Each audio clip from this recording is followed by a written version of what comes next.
नमस्कार, markets today में आपका स्वागत है। मैं हूं शैल भटनागर, आपके साथ जुड़ रहा हूं नोएडा स्टूडियो से। आइए आज बाजार पर नजर डालते हैं। लगातार छठे दिन आपने शानदार तेजी देखी बाजार में। बेहतरीन तरीके से निफ्टी आपके सामने गैप अप खोला 10,000 रुपए के ऊपर। ये स्तर 52 सेशंस के बाद दोबारा आपके बाजार पर आता हुआ दिख रहा है। आज की तेजी में इस इंडेक्स ने लगभग 82 अंक कमाए और 10,061 के आसपास आपको निफ्टी बंद होता हुआ दिखेगा। दिन में दोपहर की तरफ क्योंकि साइक्लोन था तो बहुत सारे ब्रोकर्स ने अपने क्लाइंट्स को एडवाइस किया कि आप मुनाफा वसूली करें और इस वजह से आपने हल्का सा मुनाफा आता हुआ देखा लगभग 3 बजे से। लेकिन शानदार तेजी बरकरार है और आज 82 अंक ऊपर 10,061 के आसपास आपको मार्च 13 के हाईएस्ट लेवल पर निफ्टी बंद होता हुआ दिखेगा। साथ ही साथ बैंक निफ्टी पर नजर डालिए, यहां पर आपने 410 अंक की तेजी आते हुए देखी। इंडेक्स 2% ऊपर बंद हुआ 20,940 पर।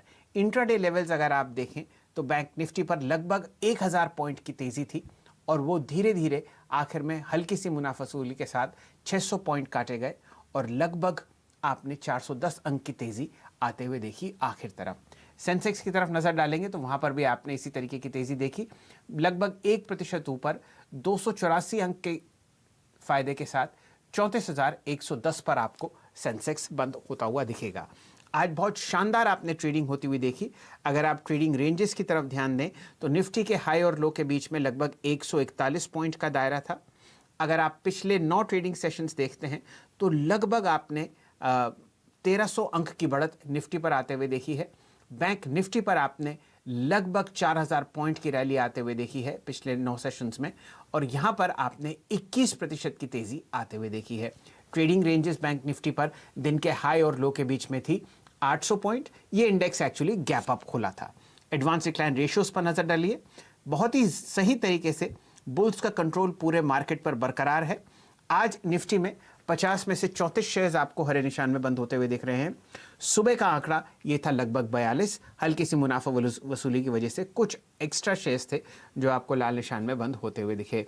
निफ्टी बैंक पर ध्यान दीजिए, सुबह यहाँ पर आंकड़ा था 12 और 0, यानी कि 12 के 12 शेयर्स जो बैंक निफ्टी का हिस्सा हैं वो हरे निशान में थे। बंद होते वक्त 8 पर आपने हरा निशान देखा और 4 लाल निशान में आपको बंद होते हुए दिखे। निफ्टी एफएनओ जहां पर दिग्गज बहुत ज़बरदस्त तरीके से पोजीशंस लेते हैं इंस्टीट्यूशनल प्लेयर्स, वहां पर 80 फ्यूचर्स आपको हरे निशान में बंद होते हुए दिखेंगे। साथ ही साथ सेंसेक्स पर नजर डालिए, 30 में से 18 ऐसे स्टॉक्स थे सेंसेक्स पे जो आपको हरे निशान में बंद होते हुए दिखे। ब्रॉडर मार्केट्स में इसी तरीके से बुल्स का वर्चस्व बिल्कुल बरकरार था। एनएससी पर लगभग 1240 ऐसे शेयर्स हैं जो आपको हरे निशान में बंद होते हुए दिखेंगे और मात्र 570 पर आपने लाल निशान देखा। साथ ही साथ बॉम्बे स्टॉक एक्सचेंज पर सिर्फ 860 ऐसे शेयर जो आपको लाल निशान में बंद होते हुए दिखे और 1658 शेयर्स ऐसे जहां पर आपने शानदार हरा रंग देखा। चलिए आपको अपने पैनल से मिलाते हैं। हमारे साथ वीरेंद्र जी जुड़ेंगे जो हमेशा की तरह अपनी राय व्यक्त करेंगे फ्यूचर्स एंड ऑप्शंस पर, किस तरीके से निफ्टी पर और बैंक निफ्टी पर इंस्टीट्यूशनल प्लेयर्स पोजीशंस ले रहे हैं और किस तरफ आपको ये इंडेक्स थर्सडे के ट्रेड में जो कि वीकली एक्सपायरी है जाता हुआ दिख सकता है।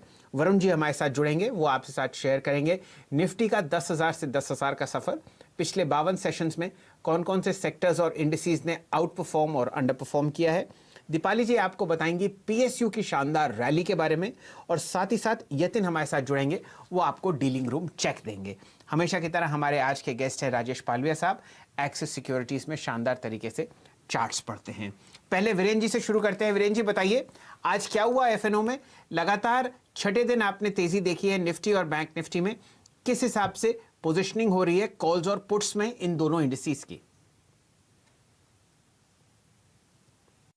देखिए कल 4 जून के वीकली कॉन्ट्रैक्ट की एक्सपायरी है और एक बहुत स्ट्रॉन्ग और सब्सटेंशियल मूव के बाद अगर मैं पुट्स का कंसंट्रेशन देखूं तो 2 जगह पे है। आज 10,100 की पुट काफ़ी बिकी, आज 10,000 की पुट काफ़ी बिकी और थोड़ी बहुत राइटिंग 99 और 9950 की रेंज में है। लेकिन आखिरी मिनट के इस डिप को कंसिडर करते हुए मुझे लगता है कि कल का स्ट्रॉन्ग बेस जहाँ पे कहीं निकल के आता है वो है 9950, 9980 और 10,000। ये 50 पॉइंट काफ़ी क्रिटिकल रहेंगे निफ्टी के लिए।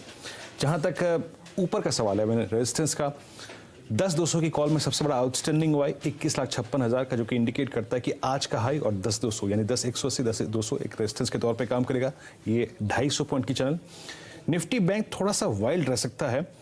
निफ्टी बैंक में स्ट्रॉन्ग वाई कंसंट्रेशन अगर किसी पुट में है तो याद रखिए वो है अब 20,000 की पुट, जहां पे करीब 6,55,000 पुट खड़ी हैं। तो 20,200 20,300 एक स्ट्रॉन्ग बेस के तौर पे काम करेगा। और जहां तक रेजिस्टेंस का सवाल है, रेजिस्टेंस इसके लिए आएगा करीब 21,200 और 21,500 की रेंज में। ये 300 पॉइंट इसके लिए एक रेजिस्टेंस का तौर पे काम करेंगे, क्योंकि इसी रेंज में लगभग 6.25 लाख कॉल्स खड़ी हुई हैं। पालवे साहब, ये प्रश्न आपके लिए है। आपने सुना वीरेन जी किस तरीके से आपको बता रहे थे कि आपने तेजी देखी है आज बाजार में और कॉल्स और पुट्स की क्या पोजीशनिंग है। बैंक निफ्टी पर आप 4,000 अंक बढ़ते हुए देख रहे हैं पिछले 9 दिन में, और निफ्टी पर आपके सामने लगभग 1,200 अंकों की तेजी है। अब बताइए किस हिसाब से चार्ट्स पर आप अपने आप को पोजीशन कर रहे हैं वीकली एक्सपायरी के लिए थर्सडे को। गुड इवनिंग शैल जी देखें तो चार्ट पैटर्न के हिसाब से तो ट्रेंड अभी भी पॉजिटिव है। हालांकि आज हायर साइड से एक प्रॉफिट बुकिंग बोले या एक्सपायरी के पहले थोड़ा सा एक मुनाफा वसूली जिसको बोल सकते हैं हम, वो एक देखने को मिला। लेकिन फिर भी अगर हम देखें तो ओवरऑल सेटअप अभी भी पॉजिटिव है, और कोई भी डिक्लाइन टुवर्ड्स 10,000 के लेवल के आसपास निफ्टी में आता है तो बिल्कुल वो बाइंग अपॉर्चुनिटी है। तो मेरे हिसाब से जो रेंज है अभी यहाँ से बाइंग की, वो 10,060 10,030 की रेंज में निफ्टी मिलता है तो बिल्कुल बाय करके चलना चाहिए। 9,970 जो कि वीरेन जी भी ये लेवल को हाईलाइट कर रहे थे, मेरे हिसाब से भी 9,970 ये काफी इंपॉर्टेंट लेवल रहेगा कल के सेशन के लिए। ये स्टॉप लॉस से बाय करेंगे निफ्टी को, और मुझे लगता है कि वापस से हम 10,150 10,200 तो ये टारगेट रहेंगे। ओवरऑल देखें तो सेटअप पॉजिटिव है, बाय ऑन डिप्स की स्ट्रेटजी ही अडॉप्ट करना चाहिए। बैंक निफ्टी की भी बात करें तो बैंक निफ्टी भी कंफर्टेबली अब 20,600 650 के ऊपर ट्रेड कर रहा है, उसके ऊपर ही हमने क्लोज किया है। तो ये बैंक निफ्टी में भी 20,900 20,800 ये एक रेंज रहेगी, यहाँ पे बाय करेंगे। 20,650 का स्टॉप लॉस रहेगा कल के सेशन के लिए, और ऊपर में मुझे लग रहा है वापस से बैंक निफ्टी अटेम्प्ट करेगा 21,300 से 21,400, ये टारगेट हमें लगता है कि वापस देखने को मिलेंगे। तो ओवरऑल ट्रेंड पॉजिटिव है दोनों इंडेक्सेस में। कोई भी डिप मिलती, करेक्टिव एक्शन मिलती तो उसको बाय करके ही चलना चाहिए। चलिए, तो बाय ऑन डिप्स की स्ट्रैटेजी आपको पालविया साहब सजेस्ट कर रहे हैं। ऐसा करते हैं राजेश जी, दीपाली जी से के साथ जुड़ते हैं। आज जो आपने पीएसयू बैंकिंग सेक्टर में रैली देखी है वो देखते ही बनती है। शानदार तरीके से छोटे मंझले और बड़े पब्लिक सेक्टर बैंक्स बहुत ही ज़बरदस्त वॉल्यूम और प्राइस एक्शन के साथ हरे निशान में बंद हुए हैं। तो पहले दीपाली जी से समझते हैं कि यह रैली क्यों हुई और कौन कौन सा ऐसे स्टॉक्स थे जहां पर गहरा हरा निशान देखा गया, फिर उन पर टेक्निकल कॉल आपसे लेंगे। दीपाली जी बताइए क्या हुआ आज रैली में। निफ्टी पीएसयू बैंकिंग इंडेक्स पर आपने शानदार तेजी आते हुए देखी और ये इंडेक्स आपके सामने बंद हुआ 5% ऊपर 1284 पर। पीएसयू बैंक स्टॉक्स में आखिरी के 1 घंटे में तेजी का एक्शन बना और 2% से लेकर 20% तक का मूव इन शेयर्स में है। अगर एक हफ्ते का भी मूव देखेंगे तो 10 से 30% तक ये स्टॉक्स चले हैं। Indian overseas bank, bank of India, union bank, central bank के कुछ प्रोमिनेंट मूवर्स रहे हैं आज भी और पिछले एक हफ्ते के दौरान भी। दरअसल ऑलरेडी हमने काफी नेगेटिविटी इस पूरे ही स्पेस में देखी है। Q4 के अर्निंग्स काफी खराब आए थे, मोरेटोरियम एक्सटेंड हुआ था, सेंटिमेंट्स बहुत नेगेटिव थे, तो ऑलरेडी काफी पिटाई हो चुकी है और एक्सपर्ट कम्युनिटी मानती है कि तमाम नेगेटिव्स जो हैं वो प्राइस्ड इन है। ऑलरेडी इस बार के अर्निंग्स में हाई प्रोविजनिंग इन बैंकों ने की है, तो वो भी एक क्वेश्चन आगे के लिए प्रोवाइड करेगा। जो लोन्स मोरेटोरियम में गए हैं, जरूरी नहीं है कि वो सभी लोन्स एनपीए टर्न हो, तो ये भी एक पॉजिटिव चीज हो सकती है। और एक और इंपॉर्टेंट बज इस वक्त स्ट्रीट पर है वो ये कि हो सकता है कुछ रेस्पेक्टिव सेक्टर्स के लिए, कुछ सिलेक्टिव सेक्टर्स के लिए आरबीआई एक वन टाइम रिस्ट्रक्चरिंग कर सकता है एनपीए की, तो ये भी बज घूम रहा है। तो ऑलरेडी जो तमाम नेगेटिव्स थे वो उसका एक इम्पैक्ट हम देख चुके हैं। एक वैल्यू बाय के तौर पर थोड़ा इंटरेस्ट इन स्टॉक्स में बनता हुआ दिख रहा है और यही कारण है कि आज एक अच्छा मूड इस पूरे स्पेस में दिखा है। तो आपने समझा किस तरीके से पालविया साहब आज जबरदस्त तेजी आपने देखी निफ्टी पीएसयू बैंकिंग बास्केट में। ये बताइए आपका पसंदीदा काउंटर कौन सा है इस स्पेस में, और वो स्टेट बैंक ऑफ इंडिया नहीं हो सकता, वो तो सभी का है। जी बिल्कुल शैल जी, पीएसयू बैंक्स में जिस तरीके का आज बाइंग इंटरेस्ट देखने को मिला, तो स्टेट बैंक के अलावा मेरा जो पसंदीदा काउंटर रहेगा वो कैनरा बैंक रहेगा। कैनरा बैंक में काफी अच्छा चार्ट पैटर्न बना है। अगर हम देखें डेली चार्ट पे, इसमें एक डाउन स्लोपिंग ट्रेंड लाइन का ब्रेकआउट देखने को मिला है। डेली और वीकली चार्ट दोनों स्ट्रक्चर के हिसाब से स्टॉक अब पॉजिटिव टेरिटरी में ट्रेड कर रहा है नियर टर्म चार्ट पे। तो मैं कैनरा बैंक के साथ जाना चाहूंगा पीएसयू बैंक्स में से स्पेसिफिक, और मुझे लग रहा है कि कैनरा बैंक में 104 से 105 तक के टारगेट आते हुए दिखना चाहिए। तो कैनरा बैंक बाय करेंगे। यहाँ पे स्टॉप लॉस हम रखेंगे 94.50 का, 104 105 टारगेट होंगे। चलिए, ये राय आपको कैनरा बैंक पर आती हुई दिख रही है। साथ ही साथ पालविया साहब, एक दो स्टॉक्स पर मैं आपका चार्ट चेक कराना चाहता हूं। आज भी आपने बहुत ज़बरदस्त तेज़ी कोटक बैंक पे देखी है। ये स्टॉक लगभग 3% ऊपर बंद हुआ है 1386 पर। बताइए क्या राय रखते हैं? आज 1,23,00,000 शेयर कोटक बैंक के ट्रेड हुए हैं एनएससी पर। जी हाँ शैल जी, हम कल भी शो में डिस्कस किया था और हमने इस पे बाय कॉल ही दिया था। स्टॉक का स्ट्रक्चर पॉजिटिव है। स्टॉक में ब्रेकआउट हो चुका है 1370, इसका जो ब्रेकआउट लेवल था, एक मल्टीपल रेजिस्टेंस जोन है, उसके ऊपर ट्रेड करता हुआ बंद हुआ है। तो हमें लग रहा है ये 1370 के ऊपर अगर कल के सेशन में भी ओपन होता है और उसके ऊपर सस्टेन करता है तो बिल्कुल बाइंग मोमेंटम कंटिन्यू रहेगा। मुझे लग रहा है इसमें 1420 1440 तक के टारगेट आते हुए दिखना चाहिए कल के सेशन में। करंट लेवल से जो स्टॉप लॉस बनता है ट्रेडिंग सेटअप के हिसाब से वो 1360 का बनता है। चलिए, कोटक पर आपको एक बहुत शानदार बाय कॉल मिली। पालविया साहब, आप भी अपने दो ट्रेड्स शेयर कीजिए हमारे साथ और फिर चर्चा का जरा और विस्तार से बढ़ाएंगे। हमारे साथ वरुण जी जुड़े हुए हैं जो निफ्टी के पिछले 52 सेशन की आपको बहुत शानदार कहानी सुनाएंगे। जी हाँ शैल जी, तो मेरा पहला स्टॉक जो बाइंग साइड में रहेगा वो बर्जर पेंट रहेगा। काफी अच्छा बाइंग इंटरेस्ट देखने को मिला। अगर हम इसका चार्ट स्ट्रक्चर देखें तो एक राउंडिंग बॉटम फॉर्मेशन के बाद स्टॉक ने काफी अच्छी रिकवरी दी। तो बर्जर पेंट यहाँ पे कल के सेशन के लिए बाइंग रिकमेंडेशन रहेगी। 535 540 के टारगेट हमें लगता है कल के सेशन में देखने को मिलना चाहिए। Stock comfortably 100 day 200 day moving average के ऊपर ट्रेड कर रहा है। 512 का स्टॉप लॉस रखे, इसको बाय करने की सलाह रहेगी। दूसरा स्टॉक जो रहेगा वो पेट्रोनेट रहेगा। पेट्रोनेट में देखें तो काफी अच्छा बाइंग इंटरेस्ट हमें देखने को मिला। अगर हम पूरा दिन का आज अगर इसका डेटा देखें तो काफी अच्छी बाइंग लोअर साइड से देखने को मिली और ड्यूरिंग द डे काफी अच्छा एक्यूमुलेशन देखने को मिला है। तो डेली और वीकली सेटअप के हिसाब से स्टॉक काफी पॉजिटिव लग रहा है और हमें लगता है कि ये मोमेंटम कंटिन्यू रहना चाहिए। कल के सेशन में 264 268 के टारगेट आते हुए दिखना चाहिए।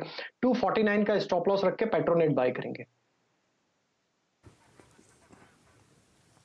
चलिए, दोनों मिड कैप्स पर बाय कॉल्स आपको आती हुई दिख रही हैं पालविया साहब पर, एक पेट्रोनेट एलएनजी और दूसरा बर्जर पेंट्स। वरुण जी हमारे साथ जुड़े हुए हैं और पिछले 2 महीने में जब आपने एक बहुत शानदार तेज़ी और एक बहुत दर्दनाक गिरावट देखी निफ्टी पे, उसका एक दायरा वो आपको बताएंगे। कौन कौन से सेक्टर्स और कौन कौन से स्टॉक्स थे जहां पर आपने आउट परफॉर्मेंस और अंडर परफॉर्मेंस देखा। वरुण जी, स्वागत है आपका। बताइए क्या है आपके डेटा बैंक में। देखिए, सही बात कहा आपने कि 52 ट्रेडिंग सेशंस लगे हैं 10,000 से 10,000 पहुंचने में। ये दिन कम लगते हैं लेकिन ये जो समय है ये बड़ा डरावना था, क्योंकि मुझे याद है 13 मार्च को इसके पिछले बार हमने 10,000 का जो आंकड़ा है वो छुआ था। इनफैक्ट उस दिन हम 10% गिरे थे, लोअर सर्किट लगा था। उसके बाद हम 9,955 पे आए थे, लेकिन 10,000 का आंकड़ा छूने में काफी मशक्कत करनी पड़ी। उसके बाद 7,500 तक गए। उसके बाद देखिए आप रिकवरी आई है और आज 52 ट्रेडिंग सेशंस के बाद हम दरअसल 10,000 का आंकड़ा छुआ है हमने। इस बीच अगर आप देखें तो सबसे बुरी हालत वैसे तो बैंक निफ्टी की रही है, क्योंकि बैंक निफ्टी में देखिए करीब 16% के आसपास की गिरावट देखने मिली। उसमें भी पीएसयू बैंकिंग स्पेस जो है उसमें सबसे ज्यादा दबाव रहा है, करीब 18.5% के आसपास का। लेकिन बैंकिंग सेक्टर को अगर आप छोड़ दें तो जिन सेक्टर्स ने असली में परफॉर्मेंस दिया है और निफ्टी को 10,000 तक लाने में सबसे ज्यादा मदद की है, उसमें फार्मा सेक्टर था 37%, एनर्जी सेक्टर यानी कि ऑयल एंड गैस करीब 16% और एफएमसीजी में करीब 13.5% के आसपास का उछाल देखने मिला। और बैंकिंग को अगर आप छोड़ दें तो इसके अलावा रियल एस्टेट सेक्टर में 16% की गिरावट और एनबीएफसीज में करीब 14% के आसपास की गिरावट हुई। जिन स्टॉक्स ने सबसे अच्छा परफॉर्म किया उसमें सिप्ला था, फार्मा सेक्टर का 52%।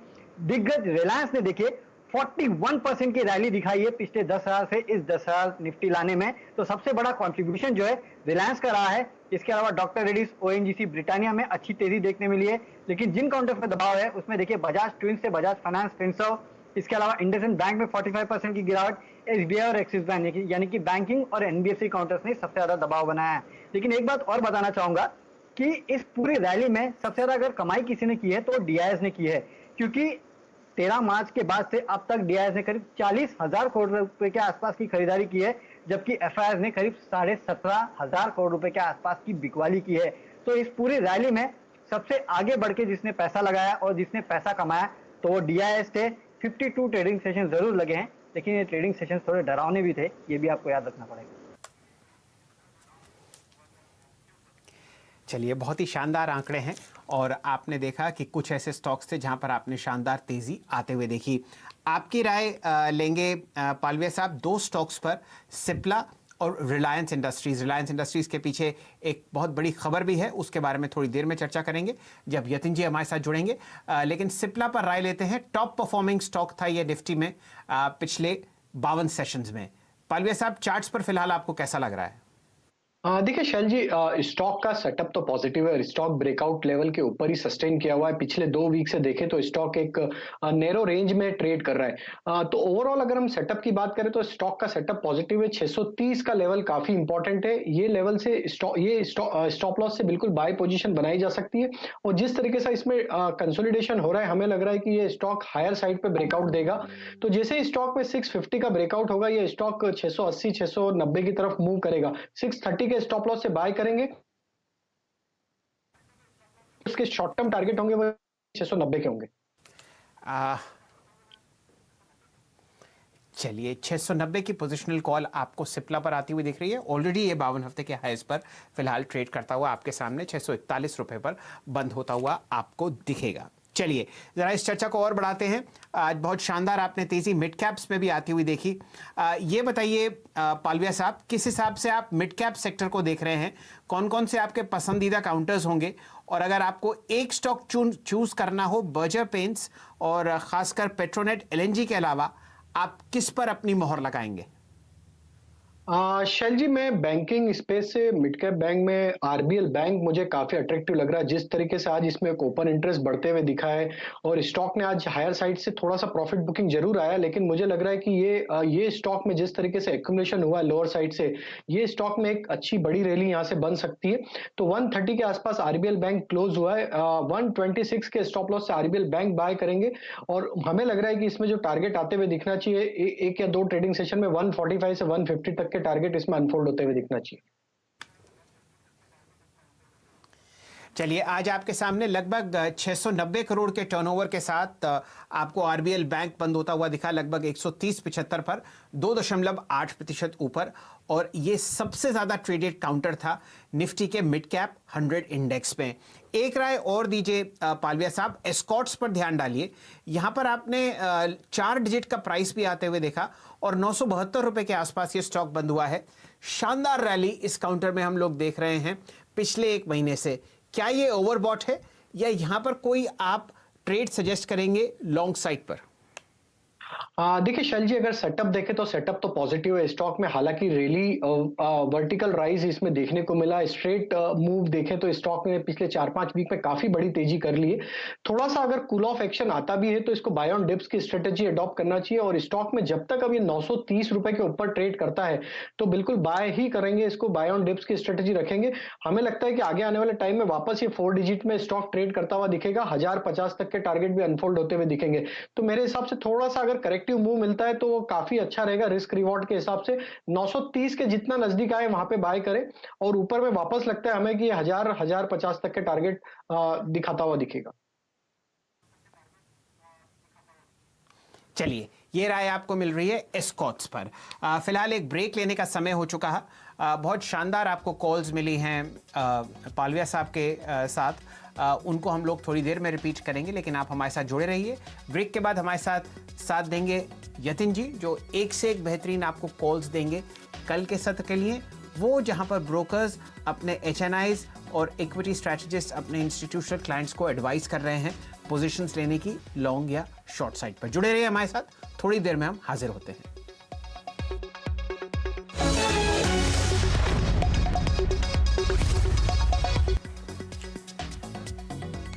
नमस्कार, मार्केट्स टुडे में आपका स्वागत है। चर्चा हो रही है उन स्टॉक्स की जहां पर आप शानदार तेजी या मंदी आते हुए देख सकते हैं थर्सडे के दिन, जो कि बाजार के लिए वीकली एक्सपायरी भी है। नज़र डालेंगे एक बहुत ज़बरदस्त खबर पर। आपके सामने रिलायंस इंडस्ट्रीज़ का जो राइट्स इशू है, जो हमारे देश का सबसे बड़ा इक्विटी इशू था, लगभग 53,125 करोड़ का, उसके फाइनल आंकड़े आपके सामने आते हुए दिख रहे हैं और ओवर सब्सक्रिप्शन लेवल्स अभी आपके सामने स्क्रीन पर आते हुए दिखेंगे। स्टॉक आपके सामने लगभग 0.4% ऊपर 1541 रुपए के आसपास बंद हुआ। लगभग 1554 रुपए का आपने इसमें इंट्राडे हाई पर देखा था। जब तक कि वो आंकड़े अपडेट होते हैं तब तक हम लोग राय लेंगे पालविया साहब से रिलायंस के स्टॉक के लिए। याद रखिए, CNBC आवाज़ और TV 18 का प्रभुत्व रिलायंस इंडस्ट्रीज़ के साथ है और इस पर आप अपने फाइनेंशियल एडवाइजर से भी राय लीजिए अगर आप कोई लॉन्ग या शॉर्ट पोजीशन रिलायंस इंडस्ट्रीज पर लेते हैं। पालविया साहब, चार्ट्स पर आपको कैसा दिखता है रिलायंस इंडस्ट्रीज कल के सत्र के लिए और पोजिशनली? बिल्कुल शैल जी, स्टॉक काफी बुलिश स्ट्रक्चर यहाँ पे दिखा रहा है और जिस तरीके से हम इस पे पिछले 2-3 दिन से इसमें रिकमेंड कर रहे हैं, हम कंटिन्यू करेंगे इसमें बाय पोजीशन ही रखने के लिए। हमें लग रहा है ट्रेडिंग पॉइंट ऑफ व्यू से जो इसमें टारगेट आते हुए दिखना चाहिए वो 1580 से 1600 तक के टारगेट होंगे।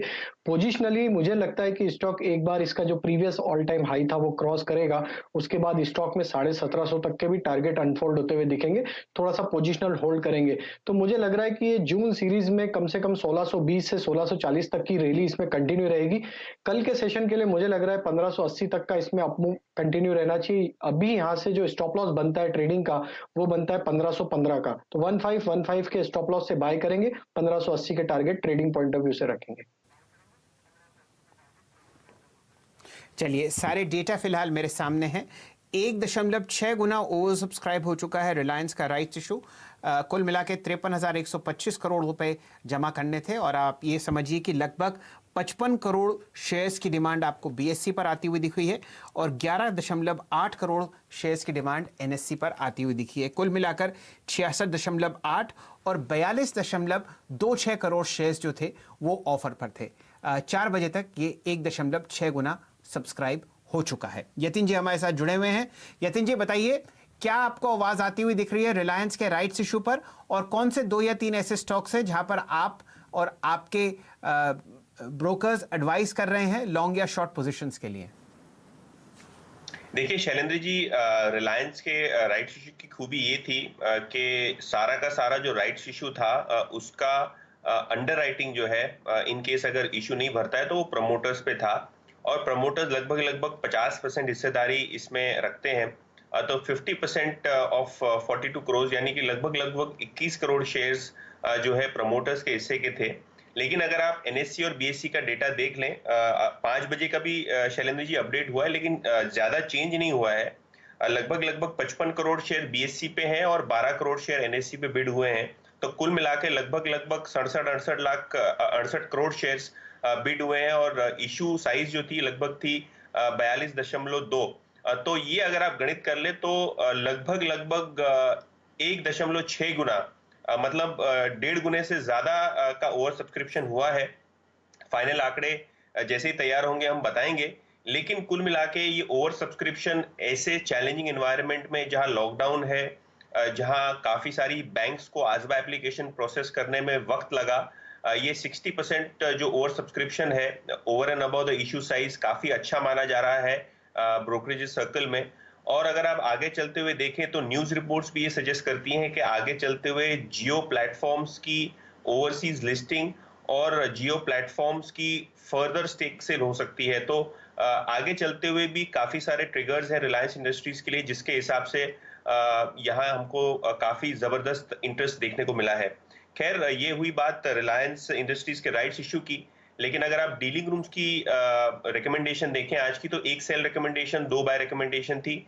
सेल रिकमेंडेशन थी बजाज फाइनेंस पे, क्योंकि स्टॉक ने लगभग 26% का रिटर्न दिया है एक वीक के छोटे समय गाले में। और अगर आप आज के ट्रेडिंग वॉल्यूम्स देखें तो 50% ज्यादा थे, माफ कीजिए, एक वीक के एवरेज से। और आज हमने शॉर्ट बिल्डअप देखा है वहां, तो बजाज फाइनेंस में थोड़ी बहुत मुनाफा वसूली हो सकती है, ऐसा डीलिंग रूम्स का मानना है। इसके अलावा बाय रिकमेंडेशन आ रही है उज्जीवन पे, जहां फ्रेश लॉन्ग पोजीशंस देखी हैं। इनफैक्ट उज्जीवन जो डेज हाई से करेक्ट हुआ तो बाय ऑन डिप्स की स्ट्रेटेजी भी डीलर्स बता रहे हैं यहाँ, और 5 से 7% का ट्रेडिंग अपसाइड यहाँ देखने को मिल सकता है। और कैश सेगमेंट में एरिस लाइफ साइंसेज, जो कि एक फार्मा कंपनी है जिसके नतीजे अभी आए और मैनेजमेंट की कमेंट्री भी बहुत अच्छी थी ग्रोथ को लेके, यहाँ भी एक बाय रिकमेंडेशन आ रही है। चलिए इसी के साथ मार्केट्स टुडे को यहीं समेटते हैं, लेकिन आप CNBC आवाज़ के साथ जुड़े रहिए। एक से एक बेहतरीन खबरें, बढ़िया स्टॉक टिप्स और एक से एक बढ़िया पोर्टफोलियो पिक्स मिलती हैं आपको सिर्फ और सिर्फ CNBC आवाज़ पर। हमारे साथ जुड़ने के लिए आपका बहुत बहुत धन्यवाद।